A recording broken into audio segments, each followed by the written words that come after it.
পুতুল ডায়েরি ভালোবাসার কুঁড়ে ঘর, যেখানে প্রতিটি শব্দ লুকিয়ে আছে হৃদয়ের অনুভূতিতে, প্রতিটি নিঃশ্বাসে জন্ম নেয় নতুন প্রেম।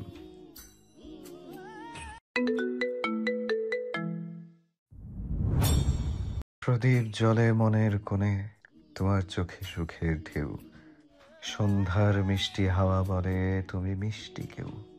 তুমি হাসলেই রাতটা জাগে, তারারা গায় মৃদু গান, প্রেমে ভেজে প্রদীপ শিখা, তুমি আমি এক স্বপ্নমান। পূর্ণতার প্রথম ছোঁয়া কলঙ্ক, কলঙ্ক থেকেই পূর্ণতা আসবে। বাঁশি সুর কেন এমন তা আমি বলতে পারবো না, তবে মন যখন কথা বলতে চায় সে শব্দ করে না, সুর খোঁজে।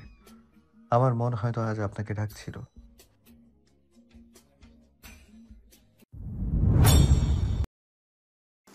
1952 সাল, রাত ঠিক 3টের কাছাকাছি। শীতের সময় রাতের সময়টা যেন দীর্ঘ হয়, রাতের নিস্তব্ধতা যেন কাটতে চায় না। আজ প্রবল শীত, সন্ধ্যা থেকে বাতাস ছিল তীব্র পরিমাণে। উপকূলীয় এলাকায় আবহাওয়া জনিত কারণে গুড়ি গুড়ি বৃষ্টি হয়। বৃষ্টির জন্য শীতের যেন আজ তাণ্ডব লীলা চলছে। বৃষ্টি থেমে গিয়েছিল রাত 10টার দিকে। তারপর থেকে সবকিছু নিস্তব্ধ। এমন একটি রাত শুধুমাত্র মায়াকে ঘিরে। সে গভীর ঘুমে বিভোর হয়ে আছে। ঘুমের মধ্যে বারবার বিছানার এপাশ ওপাশ করতেই ঘুম ভেঙে যায় তার। চোখ মেলে তাকালো, চারিদিকে আবছা আলো। ঘুম ঘুম চোখে পাশে হাত দিয়ে তার দাদিকে খুঁজল। আন্দাজ করতে পারলো পাশে তার দাদি নেই। সে তাৎক্ষণিক আটকে উঠল, শোয়া ছেড়ে উঠে বসল। হঠাৎ করে ঘামতে শুরু করলো। পুনরায় চারিদিকে দেখলো, কোথাও তার দাদি ছায়াও নেই। এরপর বিছানা ছেড়ে উঠে ঘরের আলো জ্বালানোর চেষ্টা করলো, কিন্তু আলো জ্বলছে না। বারবার বাল্ব জ্বালানোর জন্য সুইচ চাপলো, কিন্তু বাল্ব জ্বলল না। চারপাশে মোমবাতিও জ্বালিয়ে রাখা। অদ্ভুত ব্যাপার, কারণ সে ঘুমানোর আগে মোমবাতি জ্বালায়নি। তাহলে এখন মোমবাতি কোথা থেকে আসলো?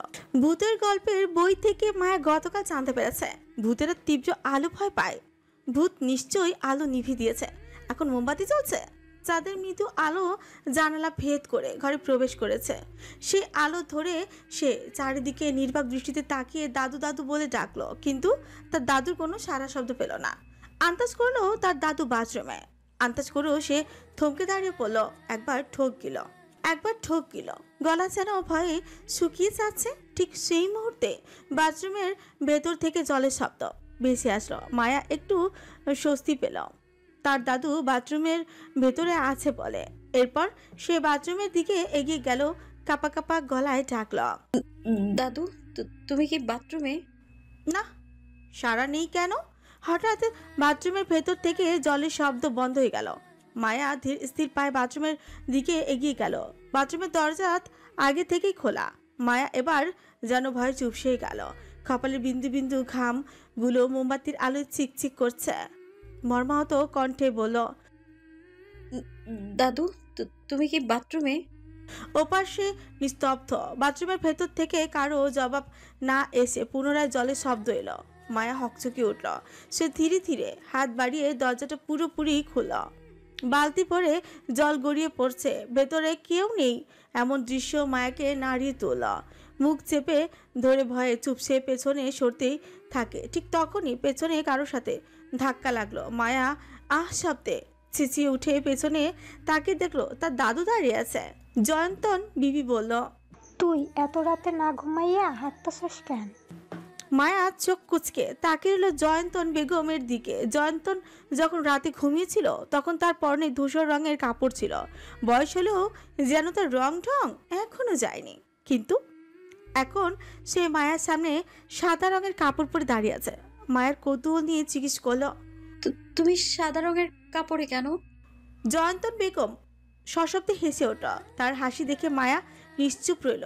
জয়ন্তন বেগম হাসি থামিয়ে বলল, চল আমার লগে। কোথায়? প্রাসাদে। কোন প্রাসাদে? তুই না সবসময় কইতি দাদু আমারে ওই উত্তরের নীরব প্রাসাদে লইয়া যাও। চল আজ লইয়া যামু। মায়া নাকচ করল, কিন্তু জয়ন্তন মায়ার কথা না শুনে তার হাত ধরে টেনে বাইরে নিতে মায়া অনুভব করলো তার মুখে জলের ছিটে ফোঁটা পড়ছে। বাড়ির কাজের মেয়ে শেফালির কণ্ঠ ভেসে আসে।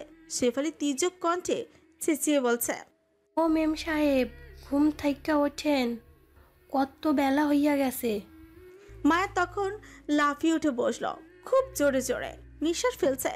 মায়ার উপর মাথার উপর তাকিয়ে দেখলো ফ্যান ঘুরছে।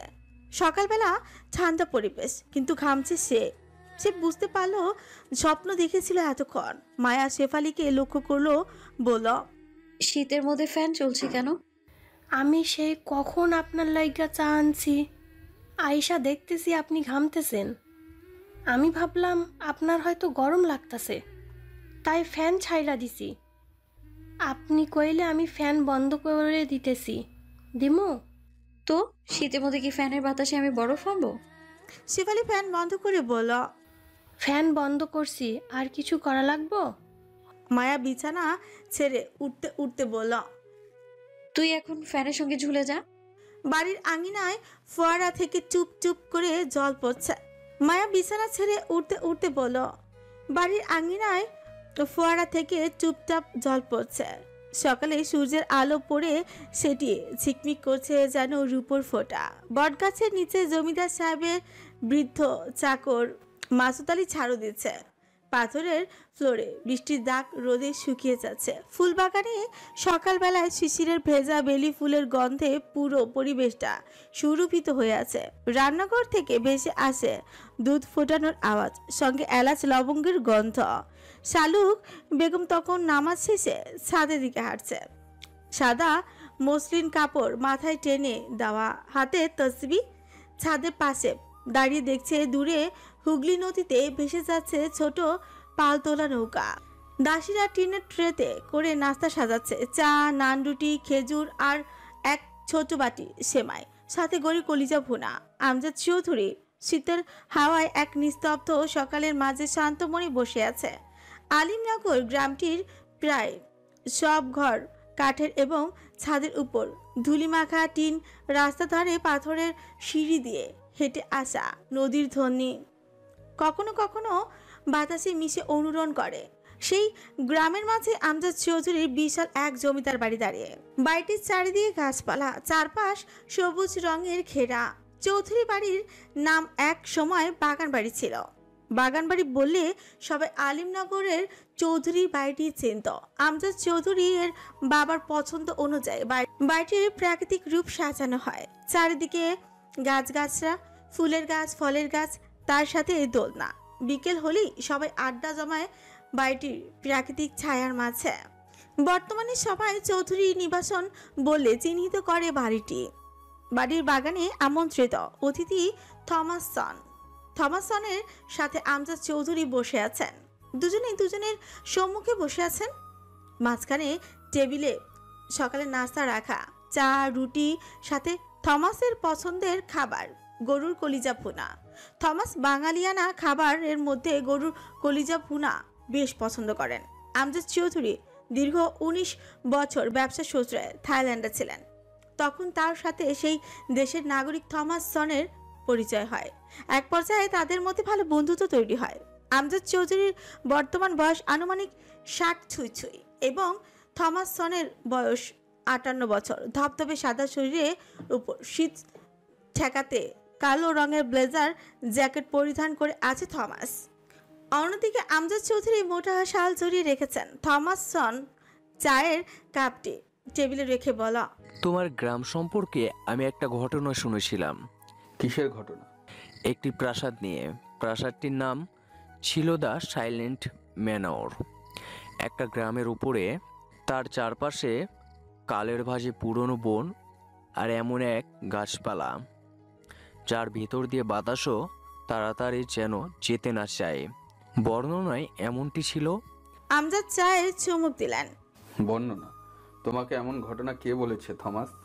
আমি একটা বইতে পড়েছি, কিন্তু আমি ভেবেছি আলিমগড় ও সাইলেন্ট ম্যানার সব কিছু কাল্পনিক। কিন্তু থাইল্যান্ডে যখন তোমার সাথে আমার পরিচয় হয় এবং তোমার ঠিকানা জানি, তখন আমি নিশ্চিত হয়েছি এটি সত্যি। আলিমনগর ও সাইলেন্ট ম্যানারের অস্তিত্ব বাস্তবে আছে। থমাস নিঃশ্বাস ছেড়ে পুনরায় বলা, আলিমনগরের অস্তিত্ব পেয়েছি, কিন্তু সেই প্রাসাদ সম্পর্কে কিছু জানি না। এসব কাল্পনিক। হয়তো গ্রামটি আমাদের গ্রামের নামের সাথে মিলে গিয়েছে। এটা কাকতালীয়। কিন্তু আমজাদ, বইটির লেখক উল্লেখ করেছে প্রাসাদটি একসময় অন্য রূপে ছিল। চারপাশে ঝলমলে আলোয় ভরে ছিল, সঙ্গীত আর নৃত্য সুরে সুরঞ্জিত ছিল। ফল মিষ্টি আর সুস্বাদু ভোজের সুবাস ভেসে আসতো। অতিথিরা রঙিন পোশাকে হাসি আনন্দে মেতে থাকতো। ফুলের সজ্জাত সুগন্ধি আর ঝর্ণার কলকল ধ্বনি মিলিয়ে দিত অন্যরকমের অনুভূতি। কিন্তু সেই রঙিন দৃশ্য একসময় ধুলোয় রূপ নেয়। হঠাৎ যেন সবকিছু নীরব হয়ে যায়। থমাস থেমে একটি সিগারেট ধরালো। আমজাদ বলল, এটি শুধুমাত্র বিনোদনের জন্য তৈরি এই বই, এর সাথে বাস্তবের কোনো মিল নেই। কিন্তু থমাসের কৌতূহল যেন গেল না। সিগারেটের ধোঁয়া ছেড়ে বলল, লেখক আরও উল্লেখ করেন, প্রাসাদের ইতিহাস গ্রামের বড়রা শোনাতেন আড়ম্বরের সঙ্গে ভয়ে মিশিয়ে।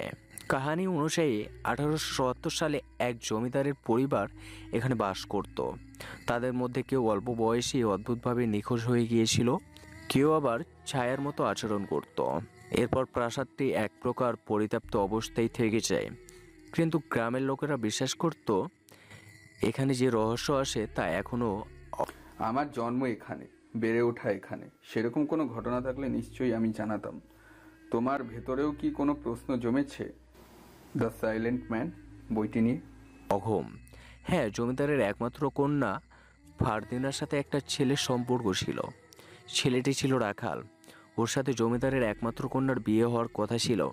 কিন্তু সেদিন রাখাল বিয়ে করতে আসে। সেদিন জমিদারের 4 ছেলের সন্তান অর্থাৎ ফারদিনের ভাইয়েরা জানায় ফারদিনা রাখালের সাথে ছলনা করেছে। সে বৈদেশিক এক নাগরিককে বিয়ে করে বিদেশ চলে গেছে।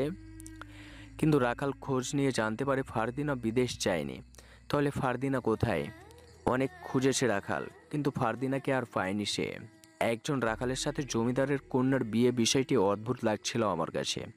বইটি এখানে শেষ হয়। আমজাদ হাতে একটি সিগারেট নিল, সেটি ধরিয়ে বলল, বইটির লেখকের নাম কি? বইটির লেখকের নাম কি? সুফিয়ান হায়দার। আমজাদ তখন বসা ছেড়ে দাঁড়িয়ে বলল, লেখকরা লেখার মাঝে কখনো কখনো বাস্তবতা তুলে ধরে, কিন্তু লেখক কাল্পনিক মুহূর্তগুলোকে এমনভাবে ফুটিয়ে তোলে যে এটি বাস্তব। তোমার ভেতরে হয়তো বইটির ঘোর থেকে গেছে। তুমি হয়তো ঠিক বলছো, কিন্তু আমার প্রশ্ন হচ্ছে বইটি অসম্পূর্ণ কেন? লেখক বইটি সম্পূর্ণ শেষ করলো না কেন? উনি হয়তো শেষটা এমনভাবেই করেছে যাতে পাঠকবৃন্দ তাকে মনে রাখে। অসম্পূর্ণতা থেকে মনে রাখে কিভাবে? এই যে তোমার মধ্যে যে কৌতূহল সৃষ্টি হয়েছে, তুমি এটা নিয়ে ভাবছো, অনেক প্রশ্ন তোমার মধ্যে ঘুরপাক খাচ্ছে, তেমন ভাবে লেখককেও মনে রেখেছো। থমাস কথা পারল না। তাদের মাঝে উপস্থিত হয় মায়া। কালো রঙের থ্রিপিস পরনে তার। ফর্সা গায়ের রঙের সাথে কালো রঙের থ্রিপিসে মানিয়েছে বেশ তাকে। চুলগুলো বিনুনি করা। তার মুখ বেশ ফ্যাকাশে। থমাসের পাশের চেয়ারে বসল।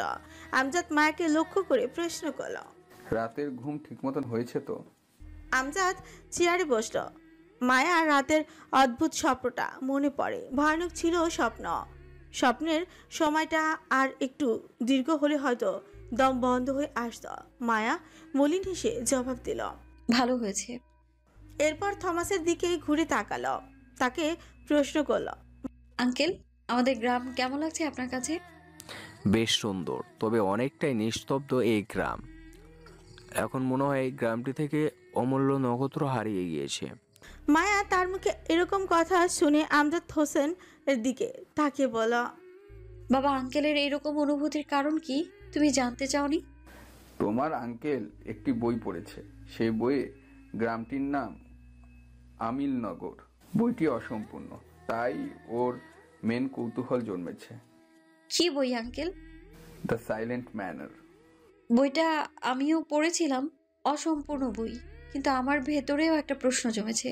ফারদিনা কোথায়? সেই রাখালি বা কোথায়? ফারদিনার পরিবারটাই বা কোথায়? তুমি এসব বই গল্পের চক্করে কেন পড়লে? মাথা খারাপ করো না, অযথা ফালতু জিনিস নিয়ে ভেবো না। এসবের সাথে বাস্তবের কোনো মিল নেই, আর বাস্তব এরকম কোনো ঘটনাও ঘটেনি। বাবা, তোমার সাথে আমিও সহমত, কিন্তু লেখক কেন অসম্পূর্ণ রেখেছে বইটা? আমিও এইসব বিষয়ে ভেবেছি, কিন্তু কোনো জবাব পাইনি। যাকগে, এসব বাদ দাও। তোমার পড়াশোনার খবর কি বলো? এখন কি করছো? আমি কিছুদিন হয় বিদেশ থেকে পড়াশোনা শেষ করে ফিরেছি। এখন চাচ্ছি শহরে চলে যাব। আমার এই গ্রাম ভালো লাগে না। একই তো শহর থেকে অনেক দূরে, তার উপর নীরব। শহরে ভালো একটা চাকরি নেব, তারপর সেখানেই সেটেল হব। তোমার বয়স কত হয়েছে? 25 বছর। বিদেশ থেকে পড়াশোনা শেষ করে ফিরেছো, তার মানে এই নয় যে তুমি তোমার সিদ্ধান্ত নিতে উপযুক্ত হয়ে গেছো। এখনো তুমি আমার কাছে বাচ্চা। আমজাদ থেমে গেল। থমাস কিছু বলো না। আমজাদ পুনরায় বলল, আপাতত তোমার কিচ্ছু করার দরকার নেই। গ্রামেই থাকো, তোমার ভাই, দাদু, মা সবার সাথে থেকে যাও, এদের সাথে সময় কাটাও। দেখবে আর চারিদিকে নীরব মনে হবে না। বলে আমজাদ ঘরের ভেতর চলে যান। থমাস মায়ার দিকে তাকিয়ে বলল, বাবারা এমনই হয়। আমি মাঝে মধ্যে বাবার আচরণে হতবাক হই। মায়া কয়েক সেকেন্ড চুপ থেকে আবারও বলল, আপনার বাংলা ভাষা খুব সুন্দর হয়। এত নিখুঁতভাবে কিভাবে বলতে পারছেন? তোমার বাবার থেকে শিখেছি। থমাস প্রসঙ্গ পাল্টে অসম্পূর্ণ বইটি টেনে আনল। বলল, আচ্ছা, তোমার কি মনে হয় দ্য সাইলেন্ট ম্যানর বইটি অসম্পূর্ণ কেন? ঠিক জানি না। বইটা আমি অনেক আগে পড়েছিলাম, লেখকের খোঁজও পেলাম না। কোথায় খোঁজ করছো? অনেক প্রকাশকদের সাথে কথা বলে, ওনারা সঠিক তথ্য দিতে পারেনি কেউ। তবে আশ্চর্যের বিষয় হলো, লেখক সুফিয়ান হায়দার শুধুমাত্র একটা বই লিখেছিল। এরপর আর তার কোনো খোঁজ পাওয়া যায়নি, কেউ পায়নি। বিষয়টি রহস্যজনক, তবে এসব নিয়ে ঘাটাঘাটি করে সময় নষ্ট করে লাভ নেই। আমি আর আমজাদ শহরের দিকে যাবো, আসছে। বলেই থমাস ঘরের দিকে চলে যায়। এতক্ষণ তাদের কথোপকথন দোতলা বারান্দা থেকে লক্ষ্য করেছিল জয়ন্তন বেগম। তিনি এক দৃষ্টিতে মায়ার দিকেই তাকিয়ে রইল। মায়ারও চোখ পড়ে তার দিকে। জয়ন্তনের সাথে চোখে চোখ পড়তে জয়ন্তন ঘরের ভেতরে চলে যায়। মায়া বিড়বিড় করে বলল, অদ্ভুত। জানুয়ারি মাসের মাঝামাঝি সময়ে শীত যেন সবাইকে আষ্টে পৃষ্ঠে জড়িয়ে ধরে। দুপুরের মাঝামাঝি সময়ে মায়া হঠাৎ যেন বিষণ্ণতায় পড়ল। তার ইচ্ছে করছে আশেপাশের প্রকৃতি উপভোগ করতে। জায়গাটা বেশ ঝিমঝিম হলেও তার ঘরে বসে থাকতে ইচ্ছে করছে না। ঘরের বাইরে বের হলে মন ভালো হবে। মায়া পোশাক বদলে নেয়, থ্রি পিস পরে শিকারি পোশাক পরে নেয়। মায়া পোশাক বদলে নেয়, থ্রি পিস ছেড়ে শিকারি পোশাক পরে নেয়। এরপর সকলের চোখ এড়িয়ে তার অর্শ নিয়ে চলে যায় উত্তর পাড়ায়। চৌধুরী নিবাসন থেকে উত্তর পাড়া অনেকটা দূরে। উত্তর পাড়ার অবস্থিত একটি নদী। মায়া সেখানে গিয়ে থামে। নদীর অপর প্রান্তে কুয়াশা, শীত পর্যাপ্ত হাওয়াতে সূর্যের দেখা নেই। অপর প্রান্তের কুয়াশা থেকে যেন মৃদু হাওয়া ভেসে আসছে। সেই হাওয়াতে মায়ার চুল উড়ে গেল। সেই প্রাকৃতিক রূপ উপভোগ করে শান্তি অনুভব করছে সে। গ্রামে আসার পর থেকে অস্থির হয়ে গিয়েছিল কখন সে শহরে যাবে। এই গ্রাম বড়ই অদ্ভুত, বিচিত্র, নিয়ে নিস্তব্ধ। কিন্তু এখন মায়ের মনে হচ্ছে গ্রামটি আসলে সুন্দর। শহরের গাড়ির হর্ন, নিয়ম মেনে চলার থেকে স্বাধীনভাবে গ্রামে থাকা অতি উত্তম। মায়া অশ্ব ছেড়ে নেমে দাঁড়ায়। তখন কিছু মাঝিরা মায়াকে দেখল। তারা মায়াকে লক্ষ্য করে চেঁচিয়ে বলে, জমিদারের কন্যা, তোমারে দেখাই চিনছি। এই ভরা দুপুরবেলা এখানে বেশিক্ষণ থাইকো না। মায়া তাদের কথা এড়িয়ে গেল। এরপর ধীরে ধীরে নদীর তীরের দিকে এগোলো। নদীর স্রোত বইছে কলকল শব্দে। মায়া স্বাচ্ছন্দ্য বোধ করলো। এই শব্দ বহুদিনের অপরিচিত। নদীর কিছুটা দূরে অবস্থিত জঙ্গল। জঙ্গলের ঝোপঝাড়ের থেকে বেশি মৃত গাছ ছড়িয়ে আছে। বলা হয় এই জঙ্গলে হরিণ বসবাস করে, শুনেছিল, তবে বিশ্বাস করেনি। ঠিক তখনই জঙ্গলের ভেতর থেকে বাঁশির সুর ভেসে আসে।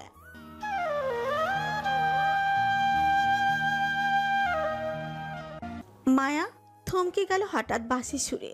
ঘুরে তাকালো জঙ্গলের দিকে, কিন্তু কোথাও কোনো মানুষের ছায়া অবধি দেখা গেল না।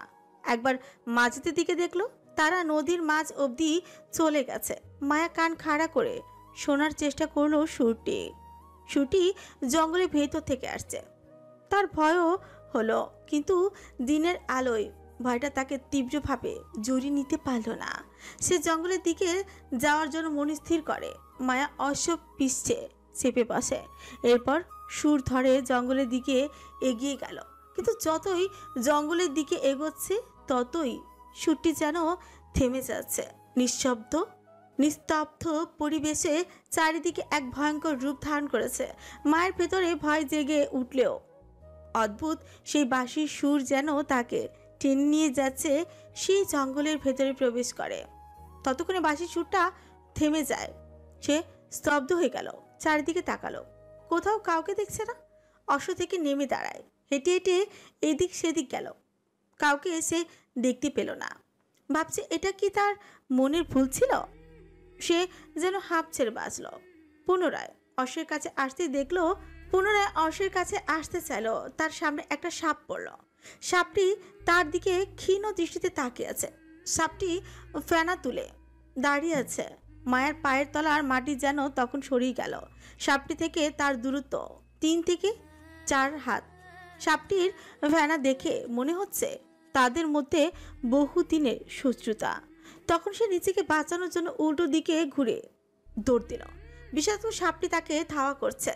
কিছু দূর যেতেই মায়া অজানা কারোর সাথে ধাক্কা খেয়ে পাশে পড়ে যায়। পড়ে গিয়ে পায়ে তীব্র আঘাত পেয়ে কুকি উঠল। এরপর ঘুরে তাকালো পেছনে। অজানা এক যুবক তার সামনে দাঁড়িয়ে আছে। ফর্সা এবং সুষম দেহের অধিকারী সে। বেশ লম্বা চড়া পেশিভুল যুবক, পায়ে বুট জুতো, পরনে কালো প্যান্ট এর সাথে সাদা রঙের শার্ট, তার উপরে শিকারীর পোশাক, কিন্তু অদ্ভুতভাবে পাগড়ির আঁচল দিয়ে তার মুখ ঢাকা। যুবকটি মায়ের দিকে হাত বাড়িয়ে দিল, কিন্তু মায়া হাঁ করে তাকিয়ে রইল। এই জঙ্গলে যুবক নাকি যুবক রূপী জিন? যুবকটি তখন বা হাতে তুড়ি মেরে মায়ার ভাবনা ভাঙিয়ে দিয়ে বললাম, ময়লার স্তূপে তুমি কিভাবে পড়ে থাকবে? যুবকটির কণ্ঠ একটি সুরের মতো ভেসে আসলো। মায়া একবার ঢোক গেড়ে আস্তে করে বলল, সাপ। যুবকটি পেছনে ঘুরে দেখলো আসলে একটি সাপ। এরপর কিছুটা হেয়ালিপূর্ণ ভাবে সাপটির দিকে তাকিয়ে বলা, তুই নিশ্চয়ই নাক। তোর নাগিনকে এতদিন পর পেয়ে তাড়া করছিস। মেয়েরা এমনই হয়, ওরা নতুন কাউকে পেলে প্রাক্তনের লেজে পা দিয়ে অন্য কারো কাছে চলে যায়। তুই নিশ্চয়ই এটা সহ্য করতে পারিস নি, তাই ওকে ধাওয়া করছিস। বলেই আওয়াজ করে হেসে উঠল। মায়া তখন রাগে গজগজ করতে লাগলো। যুবকটি হাসি থামিয়ে মায়ের দিকে ঘুরল। মায়ের রাগে লাল হয়ে তাকিয়ে আছে। যুবকটির চোখের দিকে তার দৃষ্টি, তার চোখ ব্যতীত কিছুই দেখা যাচ্ছে না। মায়া মাটি থেকে উঠে দাঁড়ালো। যুবকটি মায়াকে লক্ষ্য করে বলল, কিছু বলতে চাইছো নিশ্চয়ই, বলো, আমি শুনছি। একটা মেয়ে বিপদে পড়েছে আর আপনি হেল্প না করে তামাশা দেখছেন? ছি। বলে সাপটিকে অতিক্রম করে যেতেই সাপটি ফুস করে উঠল। যুবকটি মায়ের হাত ধরে টেনে পেছনে সরিয়ে দিয়ে ধীর কণ্ঠে বলল, এই মেয়ে শোনো, মেয়েদের নিয়ে তামসা করার ইচ্ছা আমার নেই। বলে পুনরায় মায়ের হাত ধরে সাপটির পাশ থেকে নিয়ে চলে গেল অশ্বের কাছে। মায়া পাশ থেকে শুধু চেয়েই রইল যুবকটির দিকে। অশ্বের কাছে পৌঁছে যুবকটি বলল, তোমার হাত ধরার জন্য দুঃখিত, কিন্তু তুমি সাপটিকে দেখে দৌড়ালে কেন? তুমি কি ওকে আঘাত করেছ? আঘাত করে তো ছবলই দিত। শোনো মেয়ে, পুলিশে দেখে দৌড়ালে পুলিশ মনে করে আসামি, আর সাপ থেকে অস্থির হলে কিংবা ছোটাছুটি করলে ওভাবে তুমি ওর বাচ্চাদের নিতে চাচ্ছ, তাই আক্রমণ করতে চায়। মায়া নিরুত্তর। সে এখনো বিভ্রান্ত। তার সামনে দাঁড়ানো মানুষ না জিন। মায়া কাপা গলায় প্রশ্ন করল, যুবকটি কে? আপনি কিছুক্ষণ আগে এখানে বসে বাঁশি দিয়েছেন? না, আমি বাঁশির সুর ধরতে পারি না, আর আমার কাছে তো কোনো বাঁশিও নেই। মায়া যুবকটিকে পর্যবেক্ষণ করে দেখল তার কাছে বাঁশি নেই। যুবকটি তার অশ্বের কাছে চলে গেল, তার অশ্ব নিয়ে ফিরে এলো মায়ের কাছে। এরপর মস্করা করে বলল, জিনেরা বোধ হয় বাঁশি বাজিয়েছে, এখান থেকে চলো তাড়াতাড়ি। কিন্তু মায়া পায়ের ব্যথার জন্য অশ্বের পৃষ্ঠায় উঠতে পারল না। যুবকটি তার অশ্ব থেকে নেমে মায়ার কাছে আসে, তারপর তার অশ্বের কাছে হাঁটু ভাঁজ করে বসে পড়ল। ওই পা দিয়ে আমার হাঁটুর উপর ভর দিয়ে উঠে বসো। কিছু ইতস্তত বোধ করল। তখন যুবকটি পুনরায় বলল, দেরি করছো কেন? তাড়াতাড়ি করো, জায়গাটা সুবিধার না, উঠে বসো। মায়া উঠে বসে। অশ্ব পিষ্টে তারা জঙ্গল ছেড়ে বেরিয়ে আসে। যুবকটি আগে আগে গেলে মায়া পেছন থেকে ডেকে দাঁড় করিয়ে তাকে জিজ্ঞেস করল, আপনার নাম কি? মির্জাফান শন। মীর জাফান শন তখন মায়াকে লক্ষ্য করে প্রশ্ন করল। তোমার নাম? মায়া। মায়া নির্লিপ্তভাবে মীরকে দ্বিতীয় প্রশ্ন করল। আপনি কতক্ষণ থেকে জঙ্গলে ছিলেন? অনেক সময়। কিন্তু কেন? শিকার করতে। স্বীকার করলেন? করার আগেই তো তুমি চলে আসলে। আপনি বাঁশির সুরের শব্দ শোনেননি? মীর অশ্বের লাগাম ছেড়ে দাঁড়িয়ে পড়ল, মায়ের দিকে তাকিয়ে বলল, এই জঙ্গলে আমার জানার মতো কেউ আসে না। যদিও কেউ এসে থাকে তবে তারা সাহসী, আর সেই সাহসীদের মধ্যে আমিও একজন। আমি জঙ্গলের ভেতরে অনেকটা সময় ছিলাম, কিন্তু কোনো বাঁশির সুরের শব্দ পাইনি। তোমার হয়তো কোথাও ভুল হচ্ছে, ভুল কিছু শোনাচ্ছ। হয়তো তাই হবে, আমি ভুল শুনেছি। কিন্তু আপনি কোথায় যাবেন? দেখছি কোথায় যাওয়া যায়। আপনি মুখোশ পরে কেন আছেন? শুনেছি আলিমনগর গ্রামটার সুবিধার নয়, কোথায় কখনকার নজরে পড়ে যায় বলা যায় না। মীর অশ্বের লাগাম ছেড়ে দাঁড়িয়ে পড়ল, মায়ার দিকে তাকিয়ে বলল। মায়া কথা বাড়ল না। তার অশ্বের লাগাম ছেড়ে চৌধুরী নিবাসনের উদ্দেশ্যে চলে যায়। মীর তখন পেছন পেছন গেল। মায়া বুঝতে পারল মীর তাকে অনুসরণ করছে। মীরের অনুসরণ তার কাছে অদ্ভুত মনে হলো, কিন্তু কিছু না বলে সোজা চলে যায় তার গন্তব্যে। বাড়ি পৌঁছাতে তার অনেকটা সময় লেগে যায়। ততক্ষণে দুপুর গড়িয়ে বিকেলের আগমন ধরণীতে নেমে আসে। বাড়ির ভেতরে প্রবেশ করে অর্শ থেকে নেমে দাঁড়ায় মায়া। পেছন ঘুরে দেখল মীরও তার পেছন পেছন বাড়ির চৌহদ্দি পেরিয়ে ভেতরে অবধি চলে এসেছে। এই দেখে মায়া আমজাদ চৌধুরীর ভয়ে দৌড়ে ঘরের ভেতর চলে যায়। ঘরের ভেতরে প্রবেশ করে সদর দরজা বন্ধ করে দিতে চাইলে মীর দরজার সামনে এসে দাঁড়ায় এবং নির্বিকার কণ্ঠে বলল, এই মেয়ে, আমাকে ফেলে চলে এলে কেন? তোমার মধ্যে দেখছি কৃতজ্ঞতাও নেই, একটা ধন্যবাদ দিলে না? একটা ধন্যবাদের জন্য আপনি আমার বাড়িতে, এমনকি ঘরের ভেতর অবধি চলে এসেছেন? তো একটা ধন্যবাদের অনেক মূল্য, আর তুমি আমাকে ধন্যবাদ না দিয়ে চলে এসছ। অপেক্ষা করো, তোমার বাড়ির বড়দের ডেকে জিজ্ঞেস করছি তারা তোমার সঠিক শিক্ষা কেন দিল না। আপনি দেখছি ভারী বেয়াদব। তোমার এটা কেমন আদব? আমাকে বেয়াদব বলছো? মায়ের ঠোঁট কেঁপে উঠল। মীর তখন বৈঠকখানার দিকে এগিয়ে চেঁচিয়ে চেঁচিয়ে আন্টি আঙ্কেল বলে ডাকতে শুরু করে। মায়া ভয়ে আত্মরা হয়ে গেল। মায়া মীরের কাছে ঘেঁষে হাত জোর করে বলল, আপনি আমার বাড়ির লোকেদের ডাকবেন না। আমি আমার জীবনের সমস্ত ধন্যবাদ আপনাকে দিচ্ছি। এবার আপনি এখান থেকে চলে যান। মায়ার মিনতির আগে দোতলা থেকে নেমে আসে মায়ার মা শালুক বেগম, তার দাদি জয়ন্তন বেগম, তার চাচি শাহানারা এবং তার মেয়ে তৃষ্ণা। মায়া সকলকে দেখে বেশ বিব্রতকর অবস্থায় পড়ে যায়। ততক্ষণে বাড়ির কাজের মেয়ে শেফালি এবং অনুচারীগণ হাজির হয়। শালুক তার মাথার কাপড় ঠিক করে মীরের সামনে এসে দাঁড়ায়। মীর শালুকের পায়ে সালাম করতে চাইলে শালুক বাধা দিয়ে বলল, সেই সকাল থেকে তোর জন্য অপেক্ষা করছি মীর। আমাদের লোক তোকে স্টেশনে নিতে অবধি গিয়েছিল, কিন্তু তোকে পেল না। কোথায় ছিলিস সারাদিন? আমি আজকে সকালে পৌঁছেছি এখানে, কিন্তু তুমি তো জানো বরাবরই আমার শিকার করতে ভালো লাগে। আলিমনগর আসলে আমি শিকার করেই থাকি। তো উত্তরে জঙ্গলে হরিণ শিকার করতে গিয়েছিলাম। কিন্তু তুমি জানো ছোট মা, সেখানে আমার সাথে এক নাগিনের দেখা হয়। নাগিন তোরে সবল দেয় নাই তো মীর? না দাদি, আমাকে ছবল দেওয়া কি এত সহজ? বলেই হাসে মীর। উপস্থিত হলো রাফিদ চৌধুরী। রাফিদ মীরের সাথে আলিঙ্গন করে। এইসব দৃশ্য দেখে মায়া হয়ে রইল। মীর তাদের পরিচিত, কোনোভাবেই বুঝতে পারলো না তাকে বোকা বানিয়েছে। বলতে পারত আমি চৌধুরী বাড়ি এসছে। তাহলে এত বিভ্রান্ত হতে হতো না। মায়া ভেতরে ভেতরে জ্বলে উঠল, কিন্তু বহিঃপ্রকাশ করলো না। সবার সাথে মীরের দেখা সাক্ষাৎ শেষ হওয়ার পর শালুক বলল, এবার তো মুখোশটা খোল, চোখ মুখ কিরকম লাল হয়ে গেছে। মীর তখন পাগড়ির আঁচল দিয়ে ঢাকা মুখটি সবার সামনে প্রদর্শন করে। মায়া মীরের সৌন্দর্য দেখে হতবাক হয়ে রইল। তার ফর্সা গলার ঠিক পাশে একটা তেল, যেটা নজর কাড়ে মায়ার। রাফিদ মায়াকে নিজের কাছে চিনি বলল, মীর, এটা হচ্ছে আমাদের ছোট্ট মায়া। মীর মায়ার দিকে হাস্যজ্জ্বল মুখে তাকিয়ে বলল, আসসালামু আলাইকুম আপু, আমি এবারের নতুন অতিথি। অসভ্য। চল বাবা, তোকে খেতে দেই। বলে মীরকে নিয়ে সবাই খাওয়ার ঘরে চলে যায়। মায়া দু কোমরে হাত চেপে পিপির করে বলল, এবারে মেয়ে আমি, সারাদিন আমিও না খেয়েছিলাম, আমাকেও ডাকা উচিত ছিল। মেম সাহেব, আমি আপনার লগে একই মত, কিন্তু হেই তো থাইল্যান্ডের অতিথি, তাই গুরুত্ব বেশি। মানে কেউ? আমি তো ভাবছি আমার কোনো আত্মীয়র মধ্যে কেউ। তেমনি মেম সাহেব, উনি হইতাছেন থমাসনের পোলা, মীর স্যারের বাবা, থাইল্যান্ডের নাগরিক, কিন্তু তার মা ছিলেন বাঙালি। আর আর তার মা ছিলেন আপনার মায়ের আপন ছোট বহিন। উনি অনেক আগেই মারা যান। তুই এত কিছু কিভাবে জানলি? আপনি তো অনেক দিন বিদেশ আছিলেন, আর আমি তারও অনেক আগে থেকেই আপনাগো বাড়ি কাম করি। সব জানি আমি যা জানি তা আপনিও জানেন না, কিন্তু আপনার বাপ আর ওই বিদেশি স্যারের বাপ ভালো বন্ধু, এটাই সত্যি।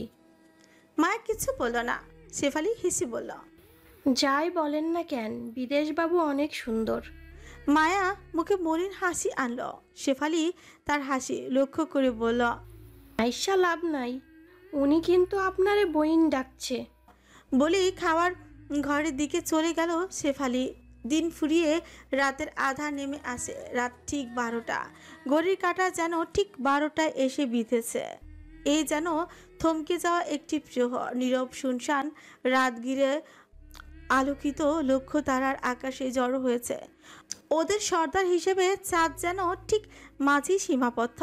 চাঁদের আলো কখনো প্রকৃতিতে ঝলমলে উঠছে, কখনো আবার মৃদু মেঘে ঢেকে যাচ্ছে। চাঁদের এক খণ্ডিত আলো ধরে জানালার পাশে বসে আছে মায়া। আজ বাড়িতে নতুন অতিথি আসায় সবাই অনেক রাত পর্যন্ত আড্ডা জমিয়েছে।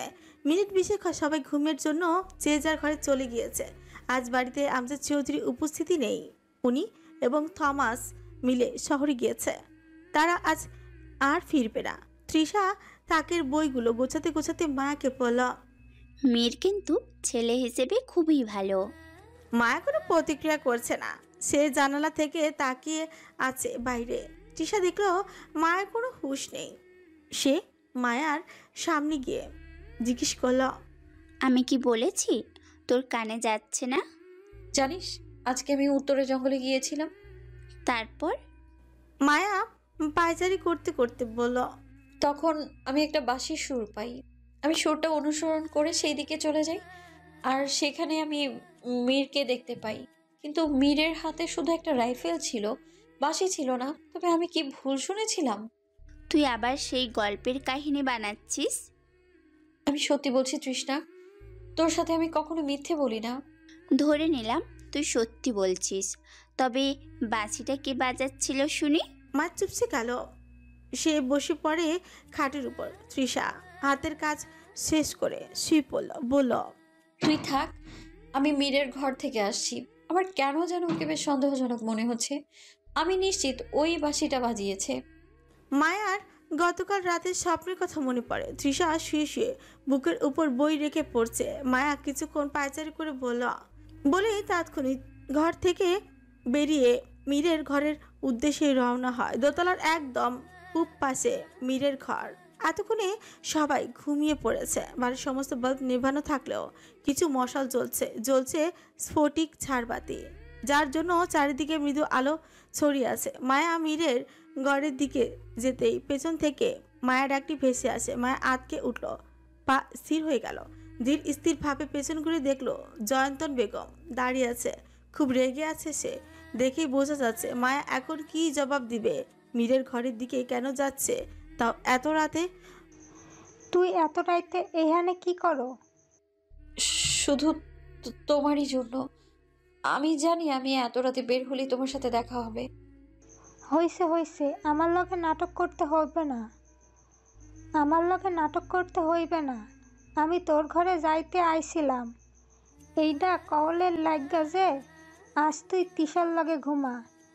আমার শাহানার লগে কাম আছে, একটা বিষয় হিসাব নিকাশ বাকি আছে। আচ্ছা তুমি যাও, ঘুমিয়ে পড়ো। বাইরে হাঁটাচলা করিস না, দিনকাল ভালো না। তোর বাপে বাড়িতে নাই, যা ঘরে যা। বলেই জয়ন্তন তার ঘরের দিকে চলে যায়। মায়া উকি মেরে দেখলো জয়ন্তন চলে গেছে। এরপর দ্রুত পায়ে মীরের ঘরের দিকে হাঁটলো। মায়া স্থির হয়ে দাঁড়ায় মীরের ঘরের সামনে। ঘরের দরজা খোলা ছিল। মায়া ভাবছে মীর হয়তো মনের ভুলে দরজা লাগাতে ভুলে গেছে। সতর্কতার সাথে এইদিক সেদিক তাকিয়ে ঘরের ভিতর প্রবেশ করে। ঘরের কিছু বাল্ব নিভিয়ে রাখা, যার ফলে আবছা আলোয় বিচ্ছিন্ন হয়ে আছে ঘরটি, কিন্তু মীর কোথাও নেই। মায়া অবাক হলো।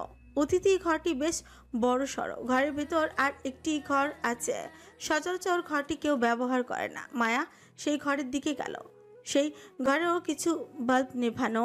চৌধুরী নিবাসনের তিক্ত অভিজ্ঞতা থেকে মায়া মনে মনে বলল, অতিথি ঘরের ভেতরের ঘরটা কেউ ব্যবহার করে না। এই ঘরটা মূলত অতিথিদের জিনিসপত্র রাখার জন্য।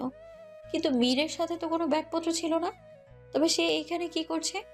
মায়া এখনো সচক্ষে দেখেনি মীর এই ঘরে, কিন্তু সে ধরে নিয়েছে মীর এখানেই। সুইচ চেপে বাল্ব জ্বালাতে চাইল, কিন্তু আলো জ্বলল না। কিছুটা বিব্রতকর অবস্থায় পড়ল মায়া। ঠিক তখনই পেছন থেকে ছুরি ধার দেওয়ার শব্দ ভেসে আসলো। মায়া আশ্চর্য হলো। পেছন করে দেখলো মীর একটা পাথরের সাথে ছুরি ধার দিচ্ছে। পরনে স্যান্ডো গেঞ্জি তার। মায়ার থেকে ঘুরে বসা। মায়া মীরের উদ্দেশ্যে বলল, আমি আগেই জানতাম আপনি সুবিধার না, এখন ছুরি ধার দিচ্ছেন। মীর মায়ার দিকে ঘুরতেই ছুরিটা হাত থেকে পড়ে যায়, মায়ার পায়ের কাছে চলে যায়। মীর কিচ্ছু বলল না। মায়া পুনরায় বলল, চুপ আছেন যে? কি করছিলেন এখানে? মীর ছুরিটা মেঝে থেকে তুলে বলল, দেখছো না ছুরি ধার দিচ্ছে? তা আমিও দেখতে পাচ্ছি, কিন্তু কিসের জন্য? ছুরি দিয়ে কি করে জানো নেই তোমার? বলেই মীর তার শোয়ার ঘরের দিকে চলে যায়। গিয়ে বিছানায় ছুরিটা ছুঁড়ে ফেলল। এরপর জগ থেকে জল ঢেলে দাঁড়িয়ে দাঁড়িয়েই খেলো। মায়া তার পেছনে দাঁড়িয়ে। সে বলল, আপনি শহর থেকে এসেছেন, তবে অশ্ব কোথায় পেলেন? স্টেশনে একজন থেকে কিনে আনছে। জঙ্গলে কি করছিলেন সত্যি করে বলুন। এক কথা বারবার বলতে ভালো লাগে না। কিন্তু আমি আপনাকে বিশ্বাস করছি না। সেটা তোমার ব্যর্থতা। বলে মীর বিছানায় বসে ছুরিটা হাতে নেয়। এরপর সেটা ঘুরিয়ে ঘুরিয়ে দেখছিল। মায়া বেশ চিন্তিত হয়ে পড়ল, কিছুটা অপ্রতিভ হয়ে পড়ল। বলুন না ওটা নিয়ে কি করবেন? মীর হঠাৎ বসা থেকে উঠে মায়ের গলায় ছুরিটা ধরে বলল, তোমার জন্য এটা ধার দিচ্ছিলাম। জঙ্গলে আমাকে দেখে ফেলেছিল না? যদি সেটা সবাইকে বলে দাও না, তবে আমার সমস্যা হবে। তাই তোমাকে শেষ করে দেওয়ার চিন্তা ভাবনা করি। মীরের এরকম আচরণে মায়া বিষণ্ণ হয়ে পড়ল। চোখে জল টলমল করতে শুরু করলো। মীর ছুরিটা গলা থেকে সরিয়ে মসৃণ ভাবে হেসে উঠল। হাসতে হাসতে বলল, ভয় পেয়েছ?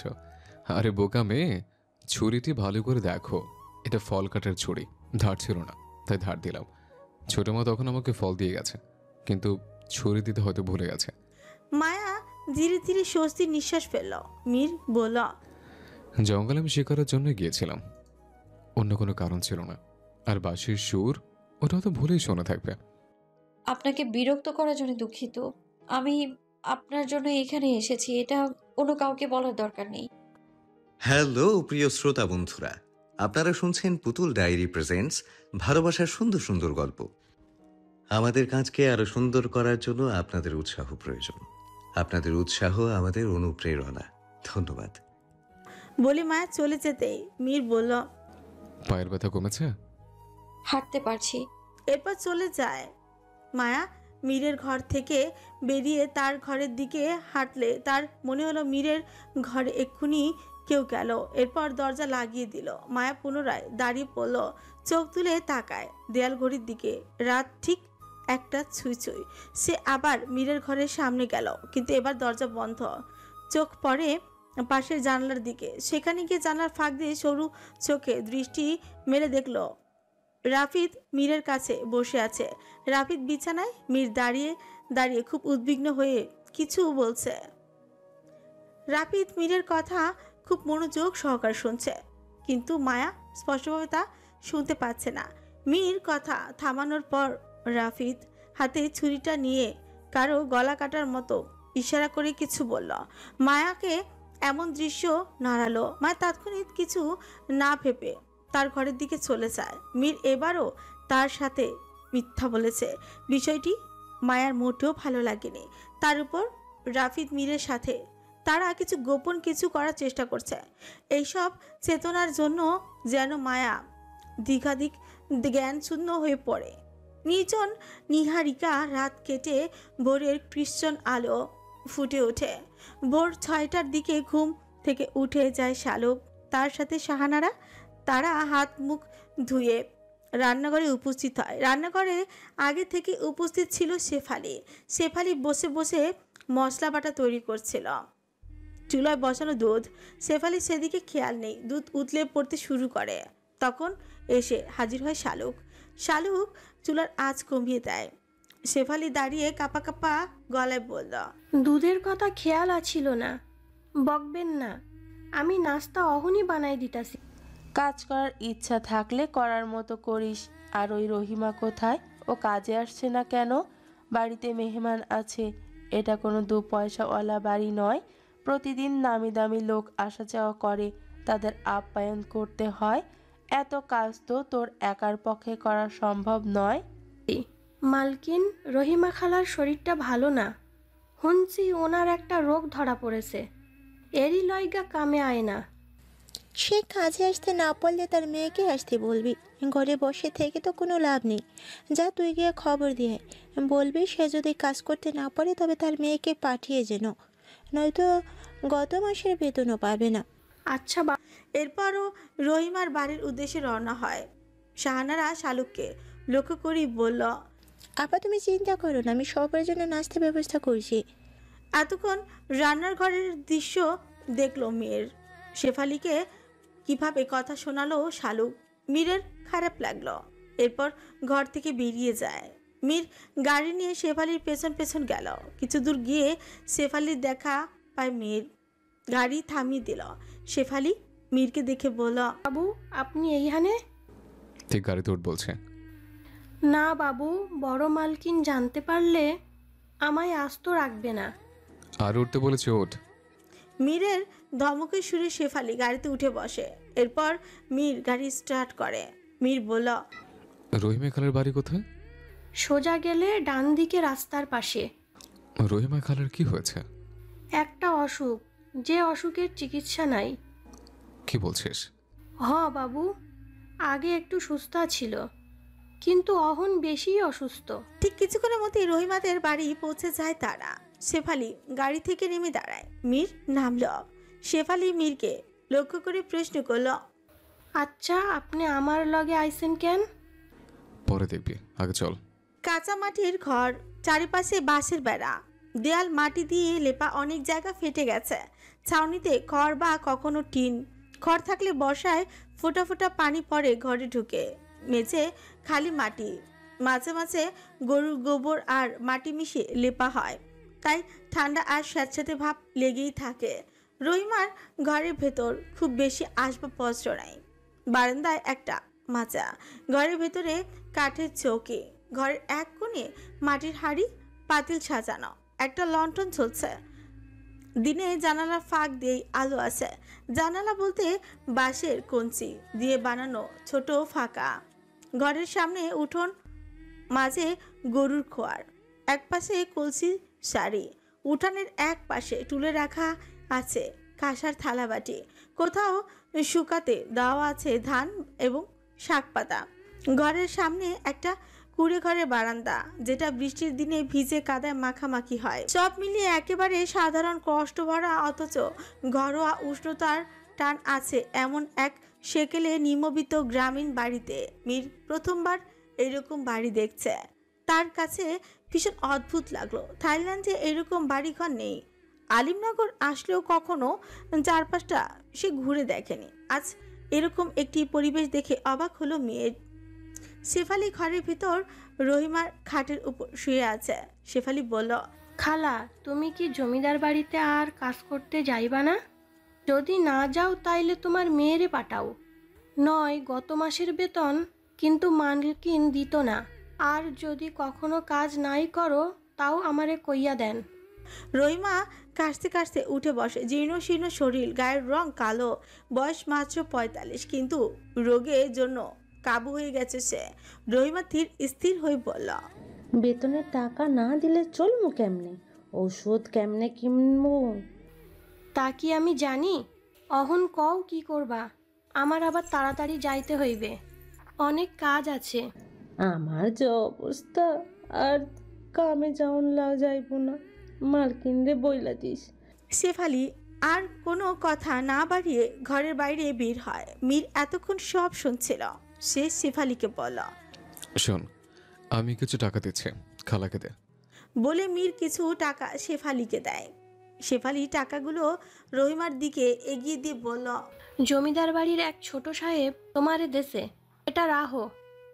রহিমা টাকাটা নিল।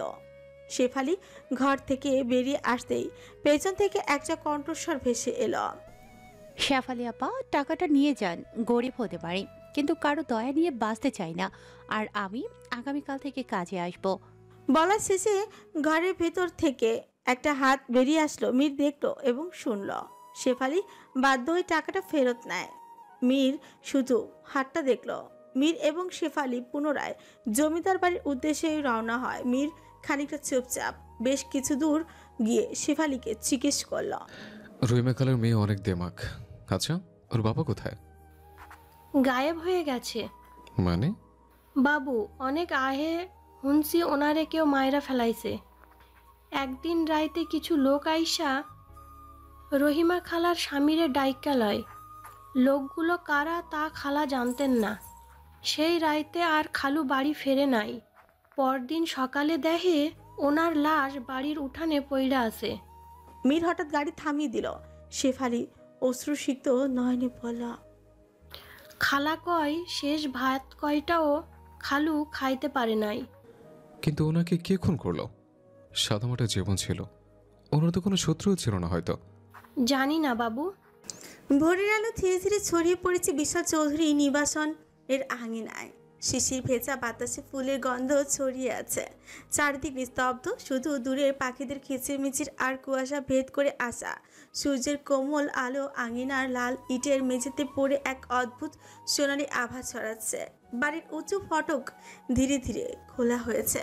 দরজার কপাটে কড়া নাড়ার শব্দ যেন সকালের নিস্তব্ধতাকে আরও গভীর করে তুলেছে।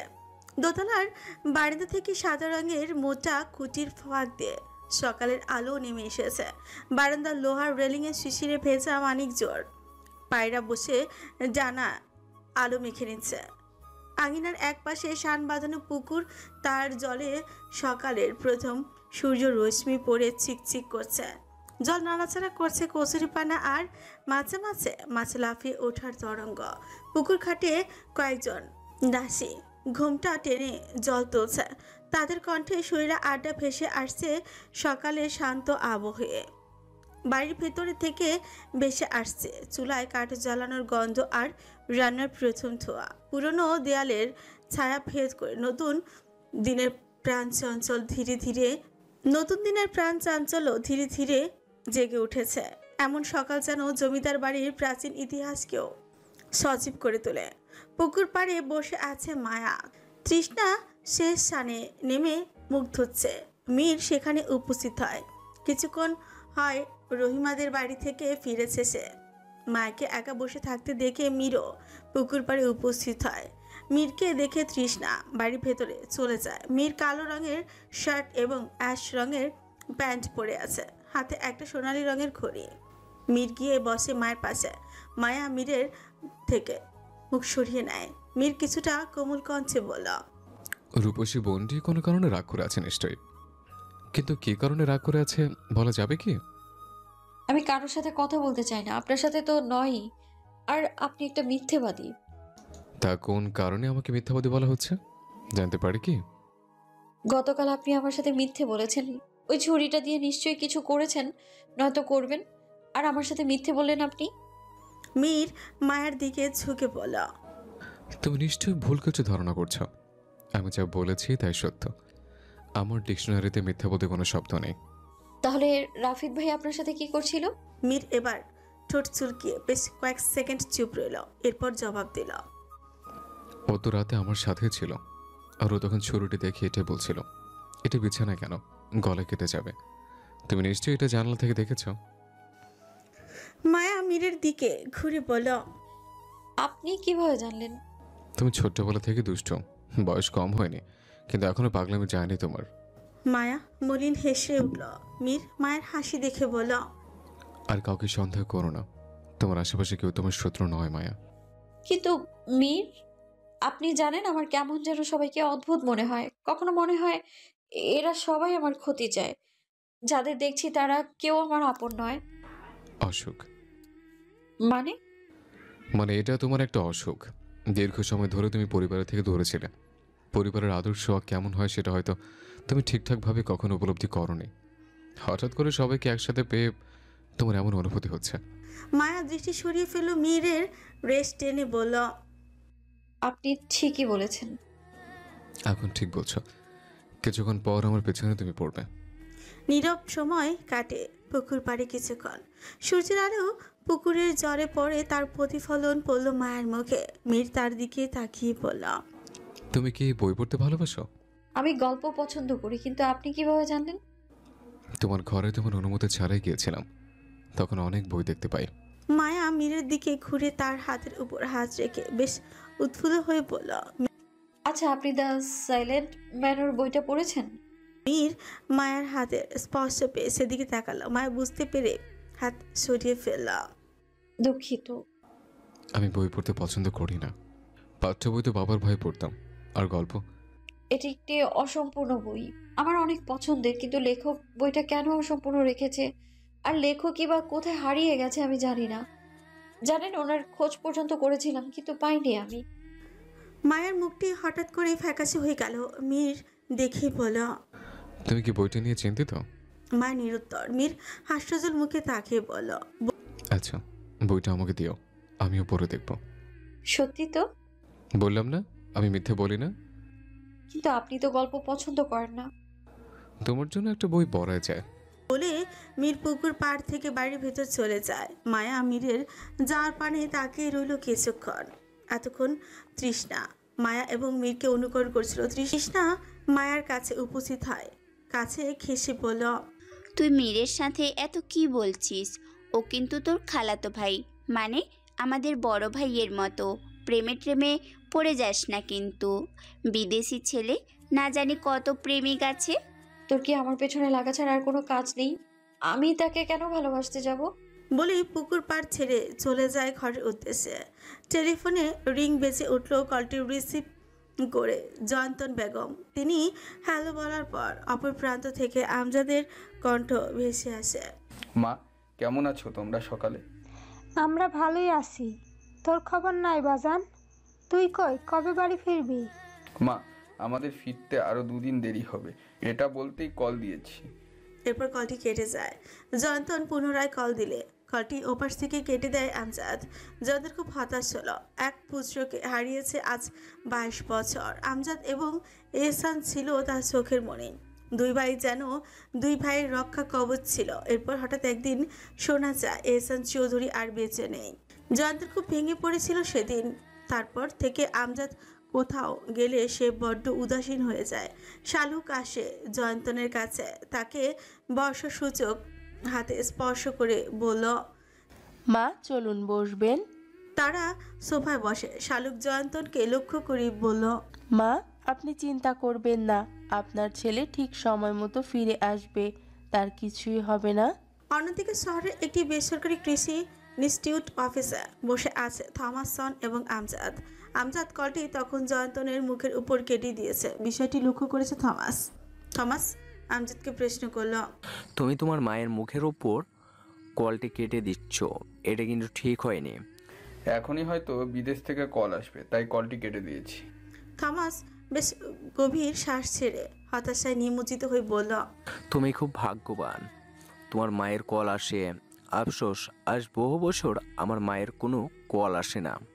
বলেই থমাস বসা থেকে উঠে জানালার পাশে গিয়ে দাঁড়ায়। তোমার মায়ের কল আসে, তুমি ভাগ্যবান। আফসোস, আমার মায়ের কল আসে বন্ধ আজ বহু বছর।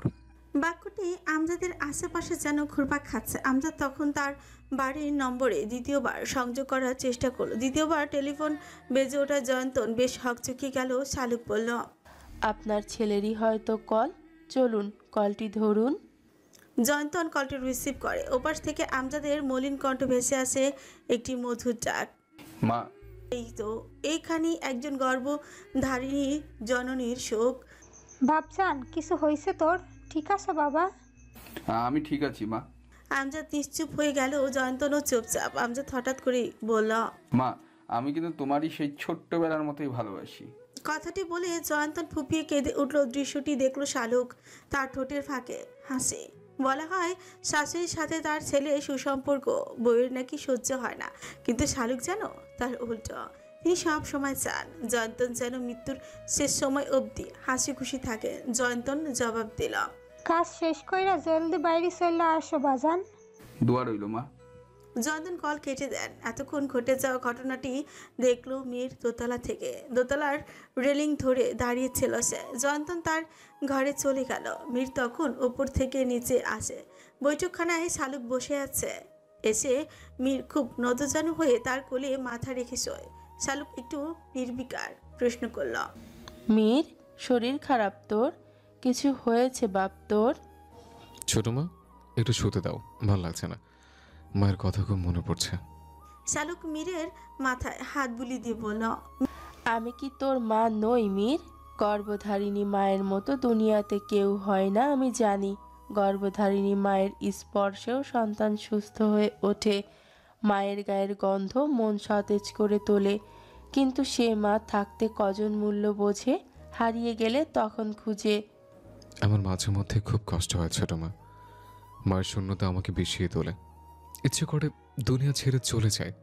ও কথা বলতে নেই বাপ, আমি আছি তো। আমি আমার সবটুকু দিয়ে তোকে আগলে রেখেছি, ভবিষ্যতেও রাখবো। মীর কোল ছেড়ে উঠে চোখ মুছতে মুছতে নিজের ঘরের উদ্দেশ্যে চলে যায়। দিন ফুরিয়ে বিকেলের আগমন ঘটল ধরণীতে। সূর্য পশ্চিমে ঢলে পড়েছে। সোনালি আলো গাঢ় সবুজ পাহাড়ের গায়ে ঝরে পড়েছে, ঠিক যেন কেউ আগুনের ছিটা ছুঁড়ে দিয়েছে বন জুড়ে। পাহাড়ের নিচে বিস্তৃত এক উপত্যকা, যেখানে কুয়াশা ভেসে বেড়ায় নরম চাদরের মতন। মাঝখানে নীরব এক নদ, তার জলে ভাসে সূর্যের শেষ রশ্মি। চারপাশে শুধু ঝিঝি পোকার ডাক, আর কোথাও দূরে কোথাও অচেনা পাখির ডানার শব্দ। উপত্যকার প্রান্তে আছে এক পুরনো কাঠের সেতু, যেটা পার হলেই দেখা যায় একটা অদ্ভুত শান্ত গ্রাম। ঘরগুলো কাঠ আর পাথরের তৈরি, ছাদের ধারে শুকনো ফুল ঝুলছে। গ্রামের মাঝখানে একটি বিশাল বটগাছ, তার নিচে পাথরের আসন, যেখানে নাকি বহু বছর আগে কেউ হারিয়ে গিয়েছিল। হ্রদের ওপারে দেখা যায় একটি প্রাসাদ, দূর থেকে যেন ধোঁয়ার মতো ভাসমান। জানালাগুলো সব বন্ধ, তবুও মনে হয় কেউ এক ফাঁকে তাকিয়ে আছে। বাতাসে ভেসে আসে হালকা চন্দন আর পুরনো বইয়ের গন্ধ। রাফিদ এবং মীর এমন একটি জায়গায় উপস্থিত হতে পেরে ভীষণ আনন্দিত। আমজাদ চৌধুরী বাড়ির বাইরে থাকায় তারা বেশ স্বাধীনভাবে ঘুরতে পারছে। ছোট্ট গ্রামটির কোনো বাসিন্দারা বেঁচে নেই, যদিও কেউ বেঁচে থাকে তবে তারা আর এখানে থাকে না। প্রতিটি ঘরই তালাবদ্ধ। গ্রামের শেষে একটি নদ, নদের অপর প্রান্তে দাঁড়িয়ে পাহাড়। পাহাড়টিতে পৌঁছাতেই নদীটি পার হতে হবে। মীর দেখলো নদটি, জলগুলো বেশ নীলাকার। এখানে বাতাসে যেন মন মাতানো সুবাস পাওয়া যায়। মীর রাফিদকে লক্ষ্য করে বলল, ওদিকে একটা প্রাসাদের মতো দেখা যাচ্ছে, ওটা কি? এটা সম্ভবত কোনো রাজাদের নগর ছিল, সময়ের সাথে সাথে আজ পরিত্যক্ত। আজ শুধু শ্যাওলা এবং জলের আয়ত্তে প্রাসাদটি। কত বছর হয়ে এটা পরিত্যক্ত? আমি ঠিক বলতে পারবো না। মীর খুব তীক্ষ্ণ দৃষ্টিতে তাকালো প্রাসাদটির দিকে। নদের অপর প্রান্তে সূর্য নিজ গন্তব্যে ঢেলে পড়তে পরিষ্কার দেখা যাচ্ছে না কুয়াশার জন্য। প্রাসাদটি দেখে মনে হচ্ছে এখনো জীবন্ত। ওখানকার প্রতিটি মানুষ জীবন্ত, তারা যেন এপারে তাকিয়ে আছে সাহায্যের জন্য। মীর এক ধানে তাকিয়ে রইল। রাফিদ মীরকে ডাকলো, মীর শোনেনি, সে অন্য ধানে মগ্ন। এরপর রাফিদ মীরের শরীরে স্পর্শ করে ডাকলো। মীর হুঁশে ফিরে। মীর রাফিদকে জিজ্ঞেস করে, আচ্ছা, প্রাসাদটি হঠাৎ নীরব হয়ে যাওয়ার কারণ? এটার আবার কারণ কি? সময়ের নিয়মই এটা। আজ যদি আমরা দুনিয়া থেকে চলে যাই, এরপর আমাদের জমিদার বাড়িটাও এরকমের পরিত্যক্ত হয়ে যাবে, নদের জলে ডুবে যাবে। এরপর ডুবুরিরা আমাদের রাখা স্বর্ণ মুদ্রা উত্তোলন করবে। বলেই রাফিদ নিঃশব্দে হাসলো। মীর দীর্ঘশ্বাস ফেলল। মানুষ কেন ওইভাবে হারিয়ে যায়? কত রাজ্য প্রাচুর্য অর্জন করে, সবাই কত আনন্দ নিয়ে বসবাস করে। এরপর হঠাৎ করে সব কিছু ধুলো মাখা হয়ে পড়ে থাকে। সবাই মাটির সাথে মিশে যায়, থাকে শুধু তাদের স্মৃতি। মীর ঘুরে পুনরায় একবার প্রাসাদটির দিকে তাকায়, দেখে ততক্ষণে সন্ধ্যা ছুঁই ছুঁই, সময়ের আগমন ঘটে। রাফিদ বলল, কাঠের সেতুটা পার হওয়াটা ঝুঁকিপূর্ণ হবে। আসার সময় তো এসেছি, জানি না এখন যেতে পারবো কিনা। তাড়াতাড়ি চল, ওপারে আমাদের অশ্ব আছে। চিন্তা করিস না, যেতে পারবো, চল। বলেই ছোট্ট গ্রামটির চূড়া থেকে যেতে যেতে বারবার পেছনে ঘুরে দেখলো মীর নীরব প্রাসাদটি যেন তাকে ডাকছে, কিন্তু নীরবেই, যার কোনো শব্দ নেই। তারা কাঠের সেতুটির কাছে উপস্থিত হয়। সেতুটির নিচ থেকে বয়ে যাচ্ছে জলরাশি, প্রখর জলের স্রোত, তার মধ্যে থেকে বড় বড় পাথর দেখা যাচ্ছে। রাফিদ বলল, মীর, হঠাৎ জলের স্রোত বেড়ে গেছে। যদি সেতুটা ভেঙে নিচে পড়ে যায়, মৃত্যু নিশ্চিত। ভুলভাল না বকে চল, সন্ধ্যা হয়ে আসছে, অশ্বের চিৎকার শোনা যাচ্ছে। আমি আবার অশ্বের কান্না সহ্য করতে পারি না। পুরনো কাঠের সেতুটি থেকে কর্কশ শব্দ ভেসে আসছে, বাতাসের সাথে সাথে কিছুটা দুলছেও। মীর আগে আগে পা বাড়িয়ে যেতে শুরু করলো, রাফিদ পেছনে। ধীর স্থির ভাবে মাঝ বরাবর সেতুটির পৌঁছালে রাফিদের পেছনে একটা কাঠ ভেঙে যায়। রাফিদ এবং মীর পেছনে ঘুরলো। রাফিদ কিছুটা ভয় পেল, কিন্তু মীর ভরসা দিয়ে বলল, কিছু হবে না, ভয় পাস না, চলে আয়। পুনরায় দুজন হাঁটা শুরু করে। রাফিদ তখন পেছন থেকে বলল, আমি যদি নিচে পড়ে যাই তাহলে কি হবে বুঝতে পারছিস? হ্যাঁ, বুঝতে পারছি। কি বুঝেছিস বল? এই, তোকে দেখার আগে তোর হুবহু বিধবা হয়ে যাবে। মজা করছিস? আমার কিন্তু সত্যি ভয় হচ্ছে। ভয় না পেয়ে চলে আয়। বলেই মীর প্রায় সেতুর শেষে সীমানায় পৌঁছে যায়। মীর অপর প্রান্তে পৌঁছে যায়। রাফিদ প্রায় সেতুটির শেষ সীমানায় পৌঁছে যায়। সেতু শেষ কাঠ পার হতেই যেতেই দড়ি ছিঁড়ে রাফিদ নিচেই পড়ে যায়। রাফিদ তীর্যক আওয়াজ করলো, মীর হতভম্ব হয়ে যায়। রাফিদ তখন সেতুটি ছেঁড়া দড়িটি ধরে ফেলে। মীর বিস্ময়কর হয়ে উঠল। হঠাৎ যে মুহূর্তে রাফিদ কাঠ ভেঙে পড়ল, তখন তার পৃথিবীটা যেন উল্টোই হয়ে গেল। বাতাস হঠাৎ তীক্ষ্ণ ছুরির মতন কানে বিঁধতে লাগলো। শরীরের ভারহীনতা, যেন কেউ নিচ থেকে টেনে নিচ্ছে রাফিদকে, অথচ তার উপরে ওঠার চেষ্টা। এক সেকেন্ডেই মনে হলো শেষ, সব শেষ। মাথার ভেতর অসংখ্য চিন্তা বিদ্যুৎ বেগে ছুটল মীরের। রাফিদ একবার আতঙ্ক নিয়ে নিচে দেখল, জলরাশি যেন তার দিকে তাকিয়ে আছে, তার অপেক্ষায় আছে। রাফিদ ভয়ে চুপসেই গেল। পরিবার, মুখগুলো, অসমাপ্ত কাজ, সব যেন চোখের সামনে ভেসে উঠল। চোখের সামনে আকাশ, গাছ, পাথর সব ঘুরছে। বাতাসে শরীরের আঘাতের ধাক্কা, বুকের ভেতর হাহাকার, আর গলার কাছে চিৎকার। আটকে থাকা একটি শব্দ। মীর ওপর থেকে হাঁটু মাটিতে রেখে রাফিদের দিকে ঝুঁকে বলল, ভয় পাস না, দড়িটা ধরে রাখ। ঠিক তখনই রাফিদের ধরে থাকা দড়িটিও থেকে ছিঁড়ে পড়ার শব্দ এলো। মীর তখন দড়িটির ওপর থেকে ধরে নিজের হাতে পেঁচিয়ে নেয়, কিন্তু তার পক্ষে নিচ থেকে রাফিদকে টেনে উঠানো সম্ভব নয়। দড়িটিও ছিঁড়ে যেতে পারে। মীর কি করবে বুঝতে পারল না। সন্ধ্যা নেমে আসছে, চারিদিকে কোনো জনমানব নেই। ঝুলে থাকা রাফিদ চেঁচিয়ে বলল, মীর, আমায় টেনে উঠা। মীর আপ্রাণ চেষ্টা করলো, কিন্তু পাচ্ছে না। দড়িটিও ছিঁড়ে যাওয়ার উপক্রম। মীরের অশ্ব তখন পেছন থেকে হেসরাধ্বনি তুলল। মীর তখন পেছনে ঘুরে দেখল রাফিদ এবং তার অশ্ব দাঁড়িয়ে আছে।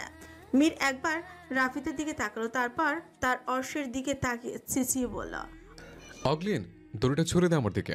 অশ্ব অগ্নিল মীরের বাক্য বুঝতে না পারলেও বিপদের আশঙ্কার কণ্ঠস্বর যেন বুঝতে পারল। অগ্নিল শরীর ঝাঁকুনি দিয়ে পিঠ থেকে দড়ি ফেলে মীরের দিকে ছুঁড়ে ফেলে মীর দড়িটা রাফিদের দিকে ফেলে বলল, ওটা ধর, আমি টেনে তুলছি। রাফিদ ধরল। এরপর মীর এবং অগ্নিল মিলে কোনোভাবে রাফিদকে টেনে তুলল। রাফিদ ওপরে এসে মাটিতে লুটিয়ে পড়ে শুয়ে পড়ে। মীরও জোরে জোরে নিঃশ্বাস ফেলল। বেশ কিছুক্ষণ পর রাফিদ এবং মীরের ক্লান্তি দূর হয়। রাফিদ শোয়া থেকে উঠে বসে। মীর তার দিকে দেখল। রাফিদও মীর দিকে তাকায়। এরপর দুজনে অট্টহাসিতে তলিয়ে পড়ে। হাসি থামিয়ে মীর বলে, অসাধারণ অভিজ্ঞতা হলো। হ্যাঁ, আর একটু হলে আমি জলের স্রোতে না জানি কোথায় গিয়ে পৌঁছাতাম। মীর তখন কণ্ঠ খাদে নামিয়ে মোহময় কণ্ঠে বলল, আমি থাকতে তোর কিছু হতে দিতাম না। রাফিদ মীরের দিকে ঘুরে তাকালো, চক্ষু শীতল।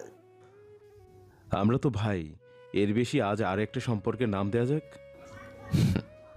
বন্ধু, তাই তো? আজ থেকে আমরা বন্ধুত্বের পরিচয় দিলাম। সুন্দর আবছা আলো ধরে মীর এবং রাফিদ চৌধুরী নিবাসনের উদ্দেশ্যে রওনা হয়। অশ্বকে তারা ধীর স্থির গতিতে নিয়ন্ত্রণ করেছে।